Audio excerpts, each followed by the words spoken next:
सल्तनत एरेंडोर का महल एक सपने की तरह था। ऊंचे और विशाल स्तंभ, चमकते हुए फर्श और दीवारों पर सुनहरे नक्श, ओ निगार, ये सब मिलकर इसे दुनिया के सबसे खूबसूरत महलों में से एक बनाते थे। मगर इस शान, ओ शौकत के बीच एक कमरा ऐसा था जिसकी पहचान सबको थी। शहजादी सेलिन का कमरा।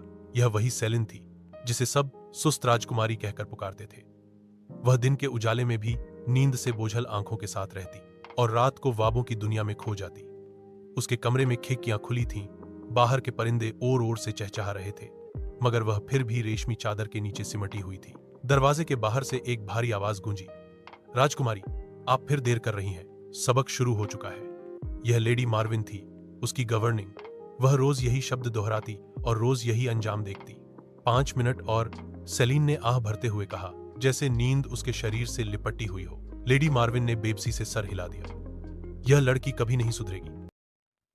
नीचे दरबार में बादशाह ऑल्डर्न बैठा, अपनी चिंताओं में डूबा हुआ था।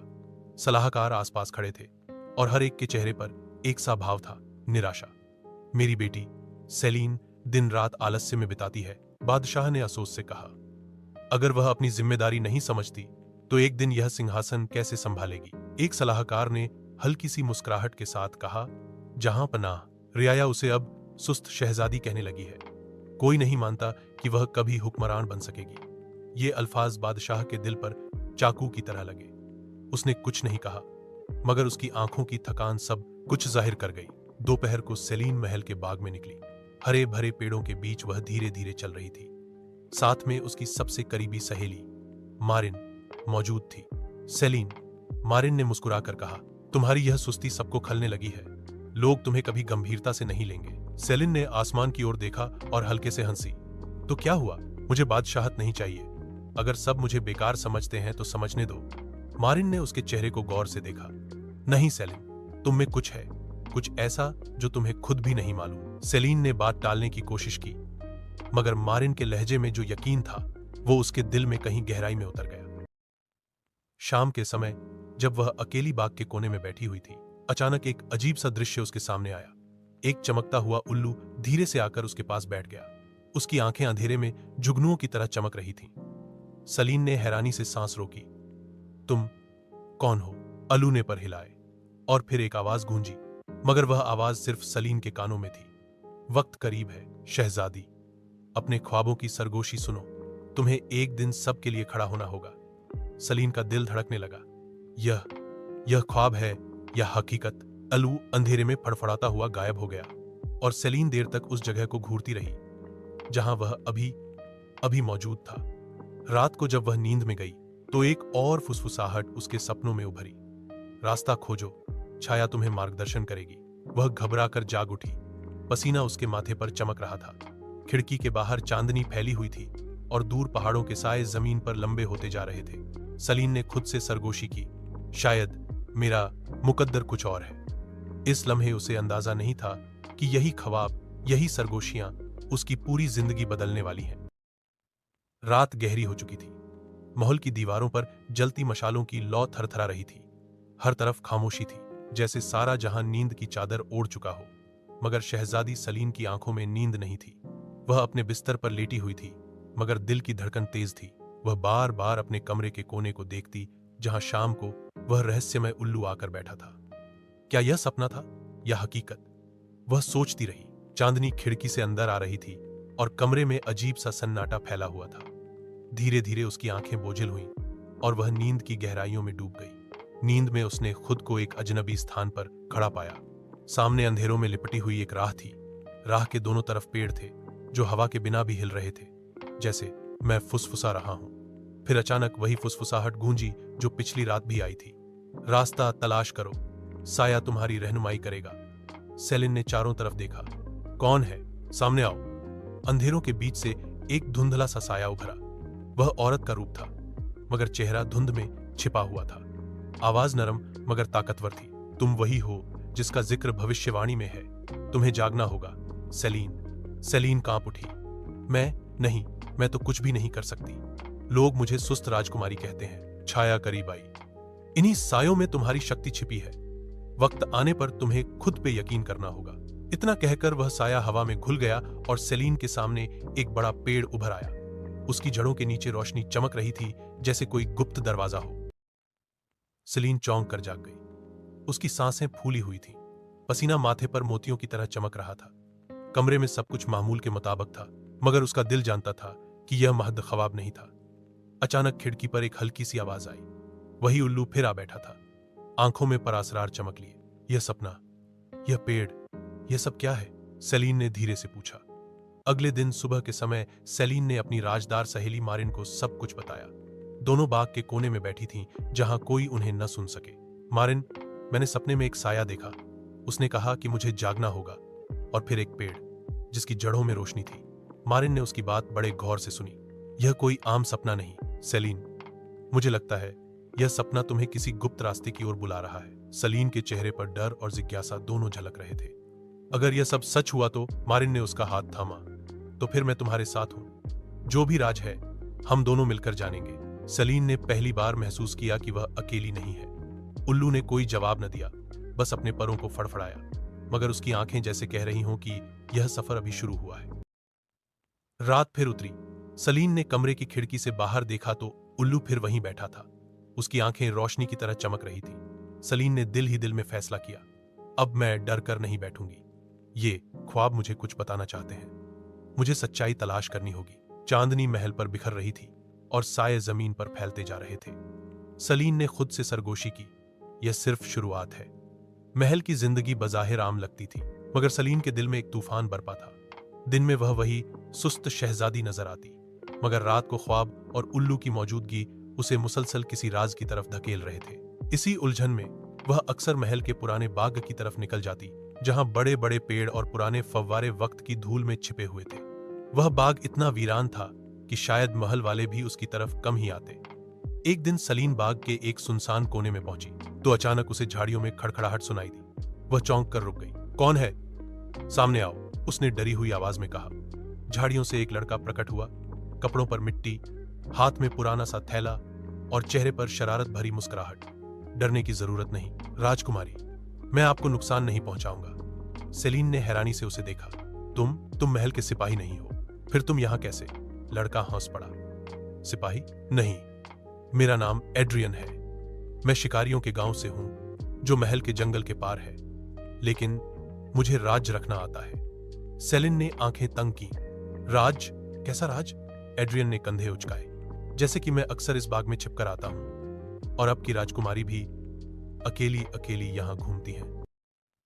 सेलीन पहले तो खामोश रही, फिर धीरे से बोली, अगर किसी को पता चल गया तो तुम्हें महल से निकाल दिया जाएगा। फिर भी तुम यहां क्यों आते हो? एड्रियन ने दूर पुराने फव्वारे की तरफ देखा। यह बाग अजीब है, यहां सुकून है, मगर साथ ही कोई राज भी छुपा हुआ लगता है। मैं इसे जानना चाहता हूं। सेलीन का डल चौंका। क्या यह भी उसी राज का हिस्सा हो सकता है जो ख्वाब मुझे दिखा रहे हैं? उसने फैसला किया कि अभी सब कुछ हाहिर न करे, मगर फिर भी पहली बार उसने किसी के साथ वह एहसास बांटा जो उसके दिल में कई दिनों से दबा हुआ था। एड्रियन, अगर यहां वाकई कोई राज हो तो क्या तुम मेरी मदद करोगे? एड्रियन ने बिना सोचे जवाब दिया। अगर आप चाहें तो मैं आपका दोस्त भी बन सकता हूं और राजदार भी। उसी समय ऊपर एक टहनी पर वही रहस्यमय उल्लू आकर बैठ गया।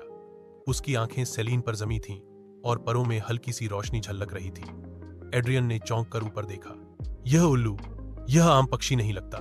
सेलिन के होठों पर चुप्पी छा गई। उसने बस इतना कहा, यह मेरा मार्गदर्शक है, शायद यह भी चाहता है कि हम इकट्ठे हों। एड्रियन ने उल्लू की ओर देखकर हंसते हुए कहा, तो फिर राजकुमारी, आप, मैं और यह उल्लू, अब हम तीनों एक राज बांटते हैं। सेलिन ने पहली बार मुस्कुराकर कहा, दोस्त? हाँ, शायद मुझे वास्तव में एक दोस्त की जरूरत है। शाम ढल रही थी, आसमान पर सरखी फैल रही थी। सेलिन और एड्रियन बाग के बीच खड़े थे। सेलिन ने गंभीरता से कहा, यह रास्ता आसान नहीं होगा, शायद खतरनाक भी। अगर तुम डर गए तो पीछे हट जाना। एड्रियन ने मजबूत लहजे में कहा, मैं शिकारी हूं राजकुमारी, जंगल के खतरों का आदी हूं। अगर यह सफर अंधेरों का है तो मैं आपके साथ रहूंगा। सेलीन ने दिल में पहली बार हल्की सी रोशनी महसूस की, जैसे अकेलेपन की चादर थोड़ी हट गई हो। अब वह जानती थी कि सपनों की गुत्थी सुलझाने के लिए वह बिल्कुल अकेली नहीं है। उल्लू ने पंखों को फड़फड़ाया और रात की हवा में उड़ गया, जैसे कह रहा हो, सफर का आगाज हो चुका है। सेलिन अपनी कमरे की खिड़की के पास खड़ी सोचों में डूबी थी कि अचानक दीवार पर हल्की सी दस्तक सुनाई दी। शहजादी, मैं हूं एड्रियन। सेलिन ने दरवाजा खोला। एड्रियन अंदर आ गया। उसके हाथ में एक जलती हुई लालटेन थी। आज रात कुछ अलग लग रहा है। दिल कहता है कि हमें वह रास्ता मिलने वाला है जिसकी तलाश है। सेलिन ने सहमति में सिर हिलाया। मैं भी यही महसूस कर रही हूं। मां की आवाज बार बार मुझे बुला रही है। वे दोनों धीरे धीरे कमरे की दीवार का जायजा लेने लगे। एड्रियन ने अपने शिकार के खंजर से दीवार पर दस्तक दी।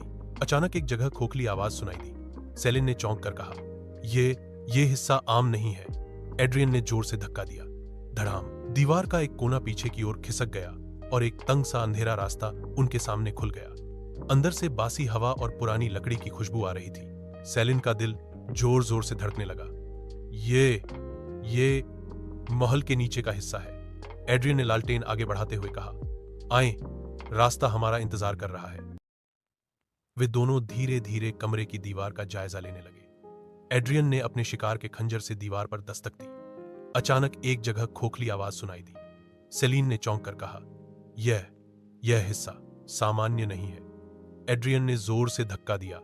धड़ाम। दीवार का एक कोना पीछे की ओर खिसक गया और एक तंग सा अंधेरा रास्ता उनके सामने खुल गया। अंदर से सड़ी हुई हवा और पुरानी लकड़ी की खुशबू आ रही थी।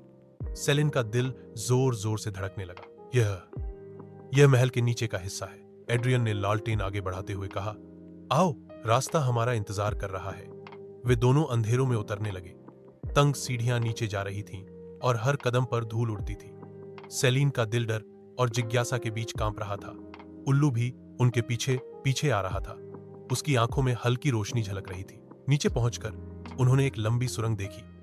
दीवारों पर पुरानी लिखाई और कुछ निशान खुदे थे। सेलिन ने अपनी उंगली से एक निशान को छुआ। अचानक दीवार पर रोशनी सी उभर आई और लिखाई स्पष्ट हो गई। धीमी दिखने वाली, मगर असल में जगाने वाली। वही सायों को तोड़ेगी। सेलिन की आंखों में हैरानी उतर आई। यह भविष्यवाणी है और यह मेरे बारे में है। सुरंग के आखिर में एक पुराना कमरा था जिसमें सड़ी हुई लकड़ियां और टूटी हुई वस्तुएं बिखरी हुई थीं। कमरे के बीच में एक पत्थर का संदूक रखा हुआ था। एड्रियन ने बड़ी मुश्किल से संदूक का ढक्कन खोला। अंदर एक भारी पुरानी किताब रखी थी जिस पर काले सांप का चिन्ह खुदा हुआ था। सेलिन ने किताब उठाई। पन्ने खोलते ही अजीब सी ऊर्जा कमरे में फैल गई।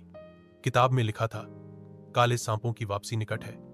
उनके खिलाफ वही खड़ा होगा जिसे सब कमजोर समझेंगे। सेलिन ने कांपती आवाज में कहा, एड्रियन, यही सब कुछ है जिसके बारे में सपने आते थे। अचानक सुरंग में एक भयानक सरसराहट सुनाई दी, जैसे कोई सांप रेंग रहा हो। सेलिन और एड्रियन के चेहरों पर हवाइयां उड़ गई। उल्लू ने अपने पंखों को फैलाया और एक तेज चीख मारी। अंधेरे में से दो चमकती हुई आंखें जाहिर हुईं। सेलिन ने किताब को मजबूती से सीने से लगाया। एड्रियन, हमें निकलना होगा, मगर यह तो बस शुरुआत है। अंधेरे ने उन्हें घेर लिया और यूं सफर महदार होने लगा। एड्रियन ने गंभीर लहजे में जवाब दिया, इसका मतलब है कि अब खेल शुरू हो चुका है। और आप अचानक सुरंग में एक भयानक सरसराहट सुनाई दी, जैसे कोई सांप रेंग रहा हो। सेलिन और एड्रियन के चेहरों पर हवाइयां उग गईं। एल्वो ने अपने पंखों को फैलाया और एक तेज चीख मारी।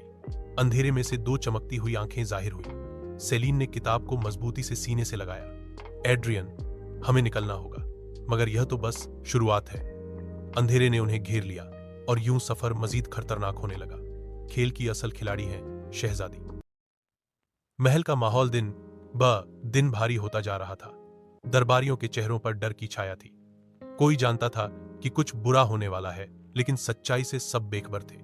सेलिन और एड्रियन ने पुरानी किताब छुपा ली थी, मगर उसमें दर्ज शब्द उनके दिलों को हिला देने के लिए काफी थे। रात का समय था। महल के एक सुनसान हिस्से में भूमिगत कमरे में कुछ नकाबपोश लोग जमा थे। उनके हाथों में काले सांप के निशान वाले छोटे छोटे सिक्के थे। उनका सरदार, एक लंबा और भयानक व्यक्ति, बोला, समय निकट है। एरिंडोर का साम्राज्य कमजोर हो गया है। राजा बूढ़ा है और राजकुमारी सभी के लिए बेकार है। यही हमारा अवसर है। दूसरे नकाबपोश ने फुसफुसाते हुए कहा, और काला कोहरा तैयार है। जैसे ही हम इसे छोड़ेंगे, साम्राज्य का हर कोना अंधेरे में डूब जाएगा। सबने एक साथ सांप की सीटी जैसी आवाज निकाली। इधर एड्रियन सेलिन कमरे में बेचैनी से टहल रहा था। राजकुमारी, ये काले सांप मजाक नहीं है। मैंने बचपन में उनकी कहानियां सुनी हैं। ये लोग खून से आहाद करते हैं और अपनी जान तक कुर्बान कर देते हैं। सेलिन ने गहरी सांस ली। लेकिन अगर यह सच है तो हमें रुकना नहीं चाहिए। यह किताब मेरे पास वजह से पहुंची है। शायद किस्मत चाहती है कि मैं ही उन्हें रोकूं। एड्रियन ने गंभीरता से उसकी तरफ देखा। फिर हमें एक योजना चाहिए और हमें अकेला नहीं रहना चाहिए। इतने में दरवाजा खुला और अंदर दाखिल हुई एला, सेलिन की सबसे अच्छी दोस्त। वह महल में नौकरानी थी, लेकिन सेलिन के राज जानती थी। मैंने कुछ सुना है, एला ने धड़कते दिल से कहा। महल के कुछ लोग गुप्त रूप से बाहर के दुश्मनों से मिल रहे हैं। सिसिस, एरिंडोर हमारा होगा। काले सांपों की वापसी करीब है। सेलिन, एड्रियन और एला ने तय किया कि वे रात के समय गुप्त निगरानी करेंगे। उल्लू को आसमान में छोड़ा गया ताकि वह सब पर नजर रख सके। महल के पुराने हिस्से में सेलिन ने एक दरवाजे के नीचे रोशनी देखी। वह दबे पांव करीब पहुंची। अंदर से नकाबपोशों की आवाजें सुनाई दे रही थी। बादशाह की सेहत दिन ब दिन गिरती जा रही है। जब वह मरेंगे सब कुछ हमारे काबू में होगा। सेलिन का दिल कांप गया। यह महज एक साजिश नहीं थी, बल्कि बादशाह को मारने का मंसूबा था। अचानक दरवाजा चरचराया और अंदर मौजूद एक नकाबपोश ने उन्हें देख लिया। जासूस, उसने दहाड़ कर कहा। सेलिन, एड्रियन और एला भागते हुए गलियारे में निकले। पीछे से तेज कदमों की आवाजें गूंज रही थी। उल्लू ऊपर से झपटा और एक नकाबपोश की आंखों पर वार किया। एड्रियन ने अपनी तलवार निकाली और नकाबपोश की आंखों पर वार किया। रास्ता रोका। दौड़ो सेलिन, किताब को बचाओ। सेलिन और एला आगे भागी, मगर उनके पीछे नकाबपोशों की सरसराहट और सांपों की सीटियां गूंजती रहीं। किसी न किसी तरह वो तीनों बच निकले और महल के एक वीरान कमरे में छिप गए। सेलिन ने किताब खोली और एक और पन्ना पा। गद्दार करीबी होगा, वही जो एतबार के लायक दिखाई दे, मगर वही सल्तनत के दिल पर वार करेगा। सेलिन के हाथ कांपने लगे। इसका मतलब है गद्दार महल के अंदर है, और शायद वह व्यक्ति जिस पर हम सब भरोसा करते हैं। एड्रियन और एला ने एक दूसरे की तरफ डर से देखा। महल की दीवारों पर जैसे खामोशी के साथ अंधेरा फैलने लगा था। रात का पिछला पहर था। महल की दीवारें ठंडी और सुनसान लग रही थी। सेलिन अपने कमरे में अकेली बैठी थी। सामने वही रहस्यमय किताब खुली थी। एड्रियन और एला सो गए। सेलिन थकान से आंखें बंद कर बैठी तो अचानक खुद को एक विशाल वीरान मैदान में पाया। हर तरफ अंधेरा था, मगर दूर से हल्की सी रोशनी झिलमिलाती दिखाई दी। वह रोशनी की ओर बढ़ी तो देखा कि एक औरत खड़ी है। लंबे चमकते बाल, आंखों में नरमी मगर चेहरे पर उदासी का साया। सेलिन की सांस अटक गई। मां, वह औरत मुस्कुराई। हां बेटी, मैं तुम्हारी मां हूं, वह मां जिसे तुमने कभी सही तरह जाना ही नहीं। सेलिन की आंखों से आंसू बहने लगे। मां, आप कहां थीं? आप मुझे क्यों छो गईं? मां ने हाथ भाकर उसके चेहरे को छुआ। स्पर्श गर्म और रोशनी भरा था। मैं तुम्हारे साथ थी, हमेशा। बस दुनिया ने मेरी हकीकत को छुपा दिया। तुम्हें मालूम होना चाहिए, मैं एरेंडोर की सबसे ताकतवर जादूगरनी थी, मगर मेरे दुश्मनों ने साजिश की और मुझे मार दिया। सेलिन ने कांपती आवाज में पूछा। और वो दुश्मन कौन थे? मां की आंखों में अंधेरा सा छा गया। वही जो आज वापस आ गए हैं। सियाह सांप जा चुके थे, मगर उसके दिल में एक बेचैनी, एक खिंचाव सा था, जैसे कोई उसे पुकार रहा हो। मां की आत्मा ने सेलिन के हाथों में रोशनी की एक चमकती गेंद रखी। तुम वो हो जिसका जिक्र इस किताब में है। तुम्हारी सुस्ती, तुम्हारी लापरवाही सिर्फ एक पर्दा है। तुम्हारे अंदर वो ताकत छुपी है जो इस सल्तनत को बचा सकती है। सेलिन ने हैरत से रोशनी को देखा। ताकत? मगर मैं तो कुछ नहीं कर सकती। सब मुझे निकम्मी कहते हैं, मां ने मुस्कुरा कर कहा। अचानक रोशनी की गेंद सेलिन के सीने में जज्ब हो गई। उसकी आंखों में एक चमक आ गई। उसने महसूस किया जैसे उसकी रगों में आग और हवा दोनों एक साथ बह रहे हों। मां की आवाज गूंजी, याद रखो, जब वक्त आएगा तो यह ताकत तुम्हारी रहनुमाई करेगी। लेकिन खबरदार, सब पर भरोसा न करना। सबसे बड़ा जख्म तुम्हें वो देगा जो तुम्हारे करीब है। सेलिन का दिल जोर से धड़का। क्या आप कहना चाहती हैं कि गद्दार वही है जिस पर मैं भरोसा करती हूं? मां की आंखों में उदासी छा गई। मैं बस इतना कह सकती हूं कि सच्चाई बहुत कड़वी होगी। अचानक मैदान में हवा तेज चलने लगी। अंधेरा रोशनी को निगलने लगा। मां की छवि धुंधली हो गई। मां, मत जाओ, मुझे आपकी जरूरत है। मां की आखिरी आवाज गूंजी। याद रखो सेलिन, तुम अकेली नहीं हो। तुम्हारी दोस्त एला, तुम्हारा रक्षक एड्रियन और तुम्हारा आकाशीय साथी उल्लू, ये सब तुम्हारे साथ हैं। मगर फैसला हमेशा तुम्हें करना होगा। अगले ही लम्हे सेलिन की आंख खुल गई। वह अपने कमरे में थी। उसके हाथ अब भी रोशनी से थोड़े से जगमगा रहे थे। वह हाँफ रही थी, मगर उसकी आंखों में पहली बार खौफ नहीं, बल्कि अज्जम की चमक थी। नहीं बेटी, तुम सुस्ती नहीं करती, बल्कि तुम्हारे दिल को हमेशा बोझल कर दिया गया ताकि तुम अपनी असल ताकत को न पहचानो। अब वक्त आ गया है कि तुम अपनी रूह को जगाओ। सेलिन ने खिड़की से बाहर झांका। एरेंडोर की हवाओं पर धुंध छाई थी। गलियों में लोग बेखौफ सोए हुए थे, मगर उसे मालूम था कि अंधेरे में दुश्मन की नजरें हर पल उन पर हैं। सेलिन ने मेज से पुरानी किताब उठाई। उसके औराक पर हल्की सी रोशनी झिलमिलाई, जैसे वह किताब भी जानती हो कि अब वक्त बदलने वाला है। उसने अपने कमरे के दरवाजे को बंद किया, एक पुराना संदूक खोला और उसमें से काले रंग का लिबास और एक चमकता हुआ नकाब निकाला। ये चीजें उसे गुप्त रास्ते वाले कमरे से मिली थीं। अगर सबको मेरी सच्चाई जानने की इजाजत नहीं, तो मैं अपना राज खुद सुरक्षित रखूंगा। अचानक खिड़की पर हल्की सी दस्तक हुई। उल्लू, उसका आसमानी दोस्त, पंखों को फैलाए खड़ा था। उसकी सुनहरी आंखें सेलीन पर जमी थीं, जैसे वह पहले ही सब जान चुका हो। मेरी राजदार आंख, सेलीन ने मुस्कुराकर कहा, अब से तुम मेरे साथी हो। उसी वक्त दरवाजा हल्का सा चर्चा और एला अंदर आई। वह सलीन की नकाबपोश हालत देखकर ठिठक गई। यह सब क्या है? सलीन ने गहरी सांस ली। एला, अब वक्त आ गया है कि मैं तुम्हें सब कुछ बताऊं।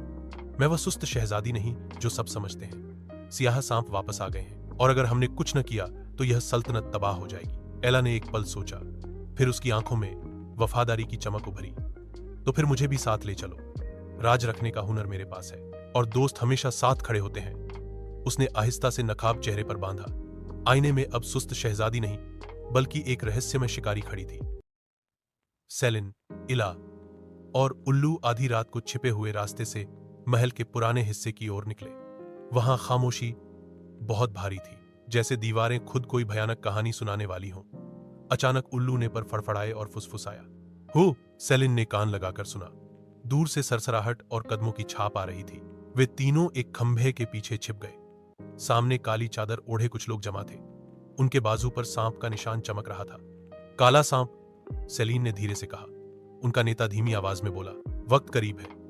बादशाह कमजोर है और शहजादी निकम्मी। जल्द ही एरिंदौर हमारा होगा। सेलिन का दिल दहल गया, मगर उसके हाथ पहली बार खौफ से नहीं, बल्कि हिम्मत से कांप रहे थे। सेलिन ने एला की तरफ देखा। यह शुरुआत है, और आज से मैं उनके पीछे साया बनकर रहूंगा। उसने अपनी मां की रूह की दी हुई रोशनी को याद किया। अचानक उसके हाथ के गिर्द हल्की सी रोशनी की लहर उभरी। वह हैरान थी, मगर खुश भी। ताकत जागने लगी थी। एला ने धीरे से सर हिलाया। तो अब सल्तनत के अंधेरों में एक नई नकाबपोश महिला रक्षक जन्म ले चुकी है। उस रात के बाद एरिंदौर की गलियों में अफवाहें फैलने लगी। किसी ने काले सांपों के गद्दारों पर हमला किया। हमने नकाबपोश को दीवारों पर छलांग लगाते देखा, मगर किसी को मालूम न था कि यह नकाबपोश दरअसल वही शहजादी है जिसे सब सुस्त और निकम्मी समझते थे। सेलीन ने आईने में अपने नकाबपोश अक्स को देखा और आहिस्ता कहा, अब वक्त है कि मैं अपनी मां के वादे को पूरा करूं। महल की रातें और भी भयानक होने लगी थीं।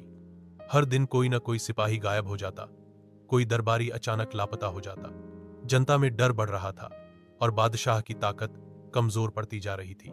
एक रात सेलिन नकाब ओढ़े अपने दोस्तों एला और उल्लू के साथ महल की लाइब्रेरी के करीब छिपी हुई थी।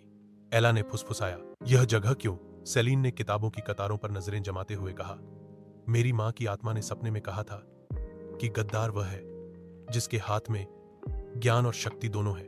कुछ लम्हों बाद कमरे का दरवाजा खुला। एक व्यक्ति धीमी चाल से अंदर दाखिल हुआ। उसने एक भारी किताब उठाई और मेज पर रखी, फिर अपनी आस्तीन खींची। एला ने सांस रोक ली। सेलिन की आंखें फटी की फटी रह गईं। आस्तीन के नीचे सांप का काला निशान चमक रहा था। वह व्यक्ति और कोई नहीं बल्कि लॉर्ड एडविन था, बादशाह का करीबी सलाहकार और सेलिन का उस्ताद, जिसने बचपन से उसे पढ़ाया था, उसे दुनिया के तौर तरीके सिखाए थे। यह संभव नहीं। एला की आवाज कांप गई। सेलिन के दिल पर किसी ने खंजर मारा। मेरे उस्ताद, वही गद्दार? एडविन ने मेज पर रखी किताब के औराक पलटे और जरे लब बोला, जल्द ही यह सल्तनत धुंध में डूब जाएगी। शहजादी महज एक बोझ है, और जब बादशाह गिरेगा, एरेंडोर मेरा होगा। सेलिन को यकीन था कि काले सांपों का जाल महल के अंदर ही बिछा है, मगर सवाल यह था कि कौन? सेलिन ने खंभे के पीछे हाथ खींचे। वह बाहर निकलकर उस धोखेबाज को ललकारना चाहती थी, मगर अभी वक्त नहीं था। उल्लू ने हल्की सी आवाज निकाली, जैसे उसे रोक रहा हो। एला ने फुसफुसाया, अगर अभी सामने गई तो वह तुम्हें खत्म कर देगा। हमें मजीद सबूत चाहिए। सेलिन की आंखों में आंसू उतर आए। अगली सुबह महल के हॉल में सेलिन और एडविन की नजरें पहली बार टकराईं। एडविन ने मुस्कुराकर कहा, राजकुमारी, आप फिर से गायब थीं कल रात। क्या किताबों से भी अब भाग रही हैं? सेलिन के होंठों पर एक जबरदस्ती की मुस्कुराहट आई। शायद कुछ सबक छिपकर सीखना बेहतर होता है। उस्ताद। एडविन पल भर के लिए रुका, जैसे उसे कुछ शक हुआ हो, मगर फिर अपने चेहरे पर पुरानी मेहरबानी सजा ली। सेलिन का दिल धक धक करने लगा। वह जानती थी कि अब उसका उस्ताद उसका सबसे बड़ा दुश्मन है, मगर खेल को अभी गाहिर करना खतरनाक था। उस रात एला ने सेलिन को तसल्ली दी, याद रखो, तुम अकेली नहीं हो, मैं और उल्लू हमेशा तुम्हारे साथ हैं। सेलिन ने आसमान की ओर देखा, जैसे अपनी माँ की आत्मा को पुकार रही हो। माँ, मैं तैयार हूं। अगर मेरा उस्ताद ही मेरा दुश्मन है तो मैं उसका मुकाबला करूंगी, चाहे इसके लिए मुझे अपनी हर कमजोरी कुर्बान करनी पड़े। पर्दा गिरने से पहले उल्लू ने अपने पंखों को जोर से फैलाया। उसकी आंखों में दृढ़ संकल्प की चमक थी, मानो वह कह रहा हो, अब असली जंग शुरू होने वाली है। जिस पर सबसे ज्यादा भरोसा किया वही सबसे बड़ा दुश्मन निकला। एरिंडोर के वातावरण पर काला कोहरा छा गया था। पेड़ मुरझा गए थे, चरवाहे चिल्लाने लगे थे और लोग अपने घरों में कैद होकर कांप रहे थे।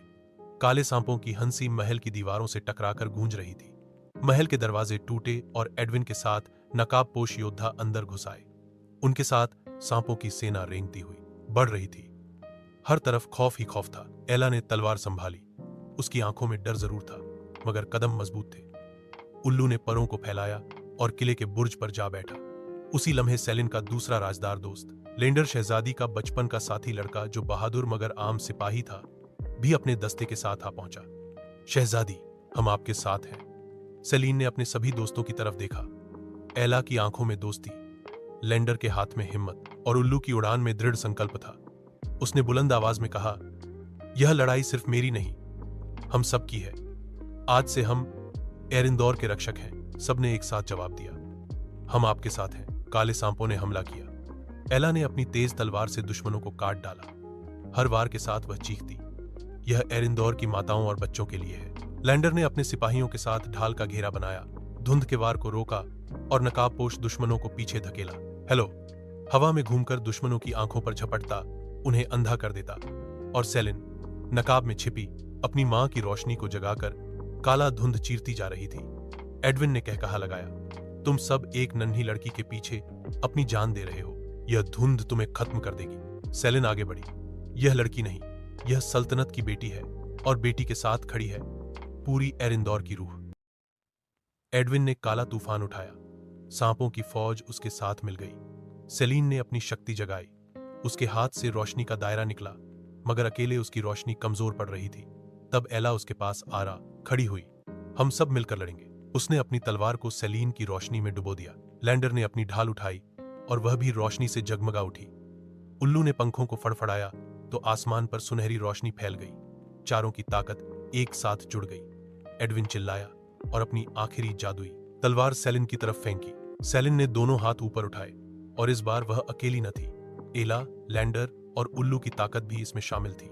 रोशनी और अंधेरा टकराए, जमीन हिल उठी, महल की दीवारें हिल गईं। आखिरकार काला धुंध बिखर गया। एडविन की चीख गूंजी और उसका वजूद रोशनी में विलीन हो गया। काले सांपों की सेना जमीन पर गिरकर राख में बदल गई। धुंध छट गई, आसमान साफ हो गया। लोग घरों से निकल आए। उन्होंने पहली बार नकाबपोश रक्षक को खुलेआम देखा। सेलिन ने नकाब उतारा। उसके साथ खड़े थे एला, लैंडर और उल्लू, तीनों उसकी रोशनी का हिस्सा।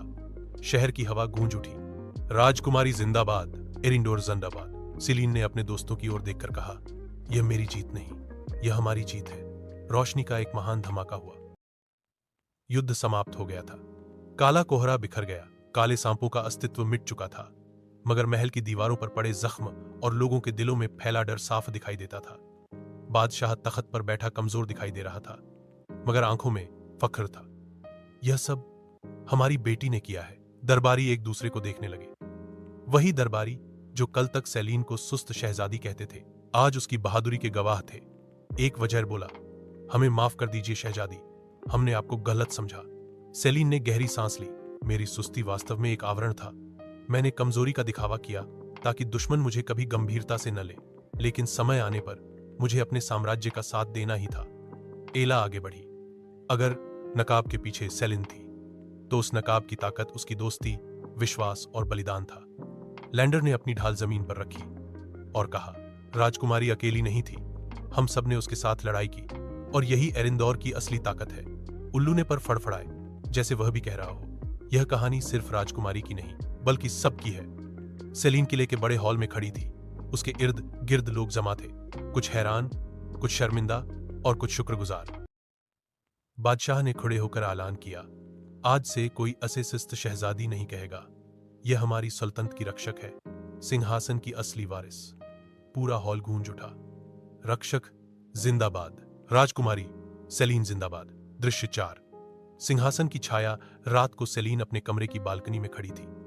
एला उसके साथ थी, लेंडर नीचे पहरे पर और उल्लू आसमान में उड़ रहा था। सेलीन ने आसमान की ओर देखा, जैसे अपनी मां की आत्मा से बात कर रही हो। मां, मैंने वादा निभाया, लेकिन यह तो शुरुआत है। तत्व के साये अभी भी बागी हैं। दुश्मन तुम हुआ है, मगर अंधेरे की हवस कभी तुम नहीं होगी। एला ने मुस्कुराकर कहा, अगर फिर अंधेरा आया तो रोशनी भी फिर जन्म लेगी। सेलीन ने जवाब दिया, हाँ, क्योंकि अब एरेंडोर जानता है कि वह कभी अकेला नहीं होगा। बालकनी से दिखाई देने वाले शहर में दिए जल रहे थे। अंधेरों के बाद पहली बार रोशनी ने एरेंडोर पर अपनी सल्तनत कायम की थी।